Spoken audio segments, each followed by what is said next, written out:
अस्सलाम वालेकुम। आज हम क्लास 10 चैप्टर 1 का टॉपिक पढ़ने वाले हैं 1.3 कॉमन कोडिंग स्कीम यानी कि ASCII जिसका ASCII कहा जाता है या ASCII आप पढ़ सकते हैं एंड यूनिकोड। तो चलिए शुरू करते हैं। Coding schemes are standard that computer use to convert and represent data in a format that can understand such as binary digit 1s and 0s। क्या कहता है? कोडिंग स्कीम एक स्टैंडर्ड होता है जो कंप्यूटर यूज करता है डाटा को समझने और रिप्रेजेंट करने के लिए, जैसे कि बाइनरी नंबर्स हैं 1 और 0 की फॉर्म में। कंप्यूटर सिर्फ 1 या 0 समझता है। हर लेटर, नंबर या सिंबल को पहले किसी कोड में कन्वर्ट करना पड़ता है जो 1s या 0s का होता है। Since computer can not interpret human readable characters like letters, numbers and symbols directly। ठीक है, अब ये क्या कहता है? They need to translate this data into machine readable format। Different coding scheme are used for this purpose, among them ASCII and Unicode are common। क्या कहता है? कंप्यूटर सीधी ह्यूमन मतलब कि जो सीधी सीधी हमारी जुबान है, जैसे मैं बात कर रहा हूँ, इनकी जो लेटर्स हैं, नंबर्स हैं, सिंबल्स हैं, नहीं समझ सकता। उन्हें इन चीज़ों को समझने में या मशीन को समझने में या मशीन को रीडेबल फॉर्मेट में कन्वर्ट करना पड़ता है। ठीक है, जैसे हम ए को समझ लेते हैं लेकिन कंप्यूटर उसे समझने के लिए उसे बाइनरी कोड में बदलता है या पढ़ता है या इसको कन्वर्ट करता है। जैसे ए का बाइनरी कोड क्या है? 01। बाइनरी कोड क्या है ए का? A equal to 0 1 0 0 0 0 is like 5 times 0 और then 1। This is the binary code of किसका बाइनरी कोड है? ए को। अब हम तो ए इस तरह कह रहे थे कि ये ए है, बट कंप्यूटर को हम बताते क्या है? 0 1 0 0 0 समथिंग लाइक दिस। यानी कि हम ये लिखेंगे तब वो कंप्यूटर क्या समझेगा कि ये ए है। इसी तरह इस काम के लिए मुख्तलिफ कोडिंग स्कीम यूज होती हैं। सबसे ज्यादा मशहूर जो स्कीम है वो क्या है? ASCII और यूनिकोड। और भी हैं मगर ये बहुत ज़्यादा मशहूर हुई हैं और कॉमन हैं। और कॉमन क्यों है अब हम पढ़ते हैं इसको आगे। Why coding scheme are used? क्यों ज़रूरी है? डाटा रिप्रेजेंटेशन, स्टैंडर्डाइजेशन, एफिशिएंसी और कम्युनिकेशन के लिए ये ज़रूरी है। अभी कैसे हैं इनकी फर्दर देखते हैं। Computer use binary 0s and 1s to represent all data, यानी जो कुछ भी डाटा है उसमें क्या करता है? रिप्रेजेंट करता है computer. Computer schemes map human readable characters to binary codes making it possible for computer to store and manipulate text and other data. Computer हर डाटा को 0 और 1 की फॉर्म में रिप्रेजेंट करता है। कोडिंग स्कीम हमें हमारी जो जुबान है यानी हमारी जो कैरेक्टर्स हैं जैसे कि AB1 को बाइनरी कोड में मैप करती है। कोडिंग स्कीम प्रोवाइड क्या है जी? Coding scheme provide a constant way to represent characters across different platform and device ensuring compatibility and accurate data exchange। Coding scheme एक कॉमन और कंस्टेंट तरीका देती है ताकि हर डिवाइस और प्लेटफॉर्म सेम कोड समझ सके। Efficiency, they optimize the storage and processing of data by providing a fixed length binary representation for each character। ये स्कीम डाटा स्टोरेज और प्रोसेसिंग को बेहतर बनाती है क्योंकि हर कैरेक्टर को फिक्स लेंथ बाइनरी कोड होता है। Communication, they enable different computer system to communicate with each other by using a common representation for character and symbols. क्या है जी? इस स्कीम के जरिए मुख्तलिफ कंप्यूटर्स आपस में आसानी से बात कर सकते हैं क्योंकि उनके पास सेम कैरेक्टर रिप्रेजेंटेशन होती है। अब data representation, standardization, efficiency, communication, simply मैं कहूँ कि देखो अब यहाँ पे क्या कहता है डाटा रिप्रेजेंटेशन का। देखो डाटा रिप्रेजेंट यानी कि जो भी कैरेक्टर हैं उसको 0 और 1s के साथ रिप्रेजेंट किया जाए। ठीक है, ताकि कोई भी कैरेक्टर जो है ना वो तो अब नॉर्मली हम समझ सकते हैं, लाइक इंग्लिश के वर्ड कोई भी है हम तो समझ लेंगे, मगर कंप्यूटर को हमें बाइनरी फॉर्म में बताना होगा। तो जितने भी कैरेक्टर्स हैं उनको 0-1 से रिप्रेजेंट करना इसलिए ज़रूरी था क्योंकि बहुत डिफरेंट लैंग्वेजेस हैं, डिफरेंट चीज़ें हैं, डिफरेंट कैरेक्टर्स हैं, तो उनको कोड में कन्वर्ट करना ताकि कंप्यूटर को जब हम बताया जाए तो वो समझ सके। उसके लिए एक प्रॉपर वे बताना था कि यार ये कोड इस लेटर के लिए है या इस वर्ड का ये बाइनरी कोड है। इसी तरह स्टैंडर्डाइजेशन करना कि यानी कि यही कोड होंगे। कोई भी अगर आप सॉफ्टवेयर बना रहे हैं, कोई भी आप प्रोग्राम बना रहे हैं, कोई भी सिस्टम के लिए कुछ चीज़ बना रहे हैं तो आपने इन्हीं बाइनरी नंबर्स का ही इस्तेमाल करना है ताकि कभी भी कोई प्रोग्राम किसी और सिस्टम में चलाया जाए या सिस्टम के लिए वही प्रोग्राम मतलब डिफरेंट हो ना, यानी एक प्रोग्राम डिफरेंट सिस्टम में चल सके, या एक ही सिस्टम का जो प्रोग्राम है वो डिफरेंट आप उसको चेंज कर सकते हो, या उसको कोड आसानी। ये इसमें ये भी होता है कि जब आप उसको मॉडिफाई करते हैं ना कोई डेवलपर है, तो उसके लिए आसानी होती है समझने में कि यार ठीक है, ये जो कोड है ये इस पर्पज़ के लिए है, तो ये इसने यहाँ पे ये काम कर रहा है। अगर आप अपने ही बाइनरी फॉर्म में काम करते रहो, दूसरा कोई और फॉर्म में कर रहे हो, तो सारी मिसकम्युनिकेशन होगी। तो इसलिए एक स्टैंडर्ड डिसाइड कर लिया है कि ये कोड है, ये लेटर के लिए ये कोड है, और इस कोड के लिए ये, इसका कोड का मतलब ये मानी है। कुछ समझ आई स्टैंडर्डाइजेशन का। एफिशिएंसी ये है कि देखो इसके लिए ना, जैसे कि हम पीछे पढ़ रहे थे 8 बिट्स और ये 32 बिट्स 16 बिट्स, तो यहाँ पे ना एक दिया कि अब अगर आपको लाइक 8 बिट्स चाहिए तो आपको 8 बिट्स दे दो, आपको 16 बिट्स चाहिए तो आपको 16 बिट्स दे दो। ठीक है, किसके लिए? करैक्टर्स के लिए। आपकी एक स्टोरेज दी गई है आपकी, जहाँ पे आपने स्टोर करना है, तो फिक्स लेंथ बाइनरी नंबर है। ठीक है, इससे ये क्या होता है कि जब आपका ना स्पेस एक जो रैम्स हैं, प्रोसेसिंग है, उनमें जो स्पेस ऑक्युपाई होती है ना, वो कम यूज़ होती है। ठीक है, आपने एक चीज़ है छोटी सी, आपने बहुत ज़्यादा स्पेस लोकेट कर दी है, तो वो क्या है, वो जब इस जहाँ पे स्टोर होगा तो वहाँ पे क्या करेगा, स्पेस ज़्यादा ऑक्युपाई करेगा, तो वो आपको प्रॉब्लम देगा। या आप जो लोडिंग करेंगे प्रोग्राम को रैम से प्रोसेसर में शिफ्ट करने का, तो उसमें टाइमिंग हो। ये तो आपको हमें नज़र नहीं आता, बट ये बैकग्राउंड में काम करता है, और ये इस चीज़ से बहुत ज़्यादा काम होता है, बहुत ज़्यादा। इससे मिली सेकंड्स पे काम होता है कि मिली सेकंड्स में कितना ज़्यादा प्रोसेस हो सके। ठीक है, वीडियो काफ़ी लंबी हो रही है, बट मैं अब चाहता हूँ कि आप जब मेरी ये सारी बातें सुन लें, उसके बाद इनको जैसे ही आप इन चीज़ों को देखें आपको समझ आ जाए। उसके बाद कम्युनिकेशन है। कम्युनिकेशन ये है, जैसे हमने पहली बात किया कि स्टैंडर्डाइजेशन, एक स्टैंडर्ड डिसाइड हो गया कि ए के लिए जो कोड है वो क्या है, 0 1 0 0। अब ये नहीं है कि ए के लिए एक सिस्टम के लिए कोड है वो 0 1 0 0 0 0 है, अब दूसरा इसी कोड को रीड कर रहा हो कि डबल ए। ठीक है, अब उसको समझ आ रहा हो कि यार ये बाइनरी कोड जो है वो मेरे सिस्टम में उसका ये है। ठीक है, और दूसरे के लिए वो ए हो।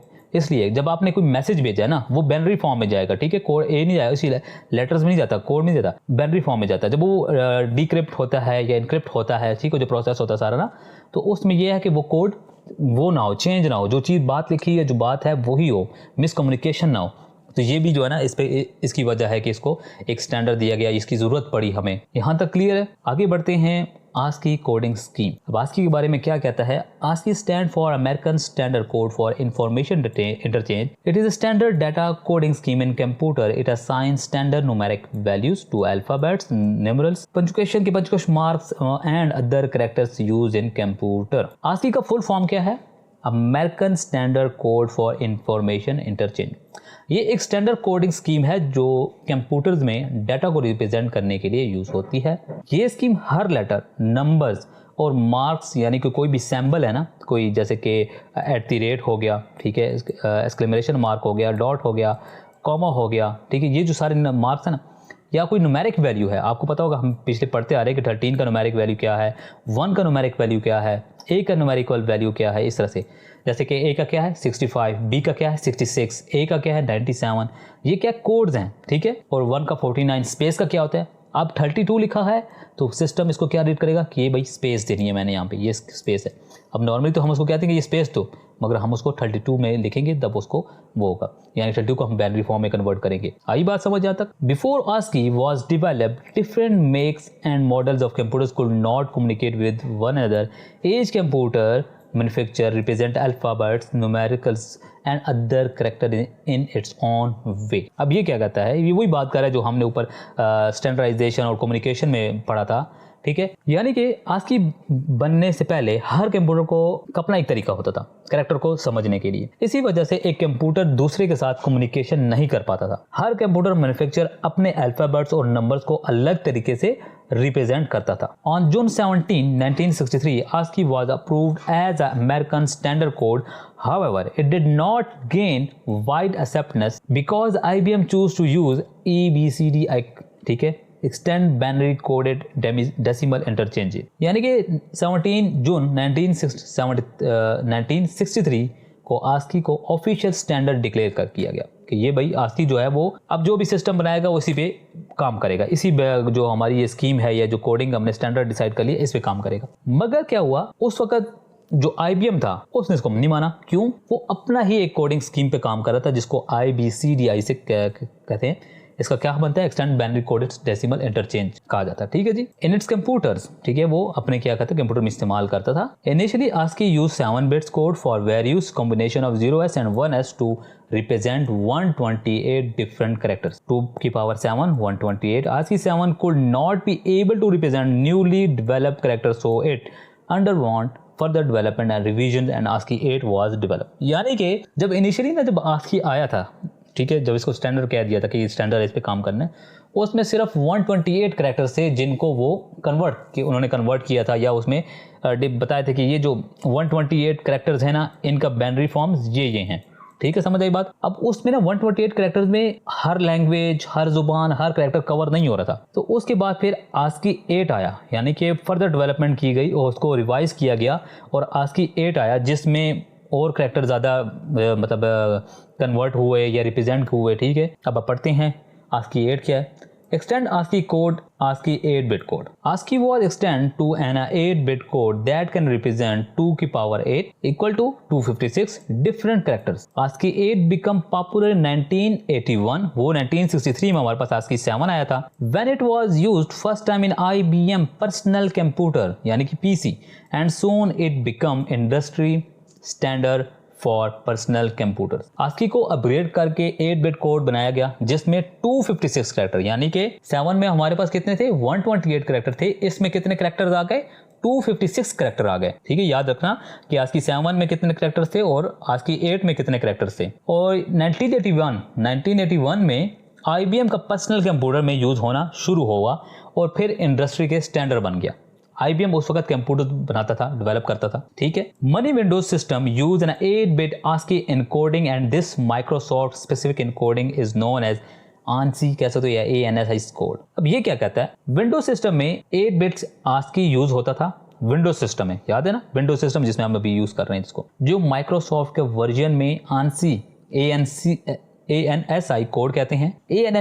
ANSI का मतलब है American national Standard Institute. In extended ASCII 8 32 code combination are used for machine and control commands such as start of text or carriage returns and form feed etc. ASCII 8 में 32 स्पेशल कोड होते हैं जो controls command के लिए use होते हैं, जैसे कि टेक्स्ट को स्टार्ट करना, लाइन रिटर्न करना या नेक्स्ट लाइन में जंप करना, प्रिंट की कमांड देना। ये प्रिंटेबल कैरेक्टर्स नहीं होते, यानी कि आपको डिस्प्ले नहीं होते, ठीक है, लेकिन मशीन जैसे प्रिंट्स को कंट्रोल करती है। आप कंट्रोल पी करते हो ना, आप तो जस्ट कंट्रोल पी करते हो, बट बाय डिफॉल्ट उसके लिए कुछ कोड जो हैं वो लिखे गए हैं, ठीक है, और वो कोड जब आप प्रेस करते हो तो वो बाइनरी फॉर्म में सिस्टम को बताता है कि आपने प्रिंट करना है, ठीक है। अभी मिसाल के तौर पर ना, अभी आप हेलो लिखते हो, H का बाइनरी कोड, E का बाइनरी कोड, डबल L का बाइनरी कोड, O का बाइनरी कोड कंबाइन करके वो सिस्टम उसको क्या करता है, रीड करता है। कुछ ऐसे कमांड्स हैं जो बाय डिफॉल्ट हैं, वो शुरू से आते चल रहे हैं, कंट्रोल C, कंट्रोल X, ठीक है, ये क्या कंट्रोल कॉपी पेस्ट वाला, तो इनके लिए बाय डिफॉल्ट वो कर दिया कैरेक्टर, इनको बता दिया कि ये जो कैरेक्टर है ये कॉपी के लिए है, ये बाइनरी फॉर्म क्या है, कॉपी के लिए, तो ये वो बात कर रहे हैं। समझ आई बात। इसी तरह ये देखो, ये ASCII 8 वैल्यू डेसिमल कैरेक्टर क्या है, 0 से 9, 48 to 57 कैरेक्टर्स होते हैं डेसिमल्स। A to 7 में जो कैरेक्टर्स हैं उसके लिए 65 to 90 डेसिमल्स हैं। A स्मॉल A के Z से लेकर 97 to 128 तक। यूनिकोड कोडिंग स्कीम, ठीक है, ये वही बात कर रहे हैं, स्टेबल को एक्सप्लेन कर रहा है, ये दोबारा पढ़ने की जरूरत नहीं है, जो मैंने बता दी सब कुछ वही कर रहा है। Even extend ASCII 8 does not include enough code combination to support all written language, यानी कि ASCII 8 जब आया था या 8 आया था तो वो भी हर लैंग्वेज हर चीज को सपोर्ट नहीं करता, उस पर भी कमियां थी। Mostly Asian language for instance require 1000 of characters, ठीक है जी, 1000 of characters. This limitation give rise to new encoding standard known as Unicode universal coding system that can support all the written languages. अभी क्या कहते हैं, ASCII 8 भी limited है जैसे मैंने बताया, और दुनिया की हर लैंग्वेज का कैरेक्टर को सपोर्ट नहीं करता, स्पेशली एशियन लैंग्वेजेस जिसमें हजारों कैरेक्टर्स होते हैं। इस प्रॉब्लम के सॉल्यूशन बना यूनिकोड, जिसे डिजाइन किया गया था ताकि हर जुबान का रिटन कैरेक्टर्स को सपोर्ट किया जा सके। इसे डेवलप किया था यूनिकोड कंसर्टिनियम की समथिंग थी, आप गूगल भी कर सकते हो ने, और पहला वर्जन आया था 1991। इसको किसने बनाया था, यूनिकोड कंसर्टियम। अभी अगर मैं प्रोनाउंस सही नहीं कर रहा, आप देख इसको गूगल कर दीजिएगा यार। A group of multi languages software manufacturing, ठीक है जी।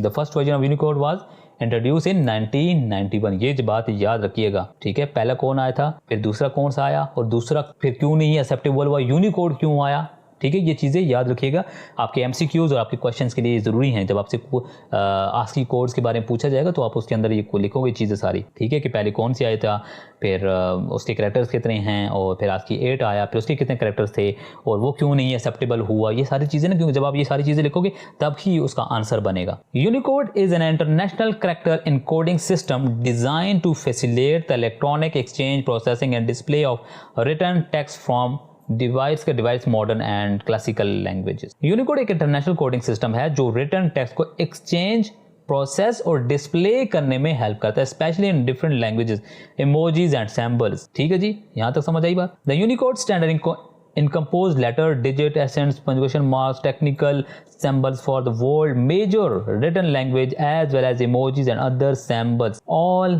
using uniform encoding scheme, ठीक है। The latest version of Unicode include over 100,000 character. अब ये क्या, यूनिकोड स्टैंडर्ड में हर टाइप का कैरेक्टर होता है, अल्फाबेट्स हो, नंबर्स हो, इमोजीज हो, सैम्बल्स हो, और अब तक यहाँ कितने कैरेक्टर्स हैं, 100,000 कैरेक्टर्स को सपोर्ट करता है या आ चुके हैं। Unicode assign a unique number two each character that remain constant across all system that support Unicode. ये बात क्या कह रहा है, यूनिकोड हर कैरेक्टर को एक यूनिक नंबर असाइन करता है जो हर सिस्टम में सेम रहता है, ताकि कंपैटिबिलिटी इशू ना हो।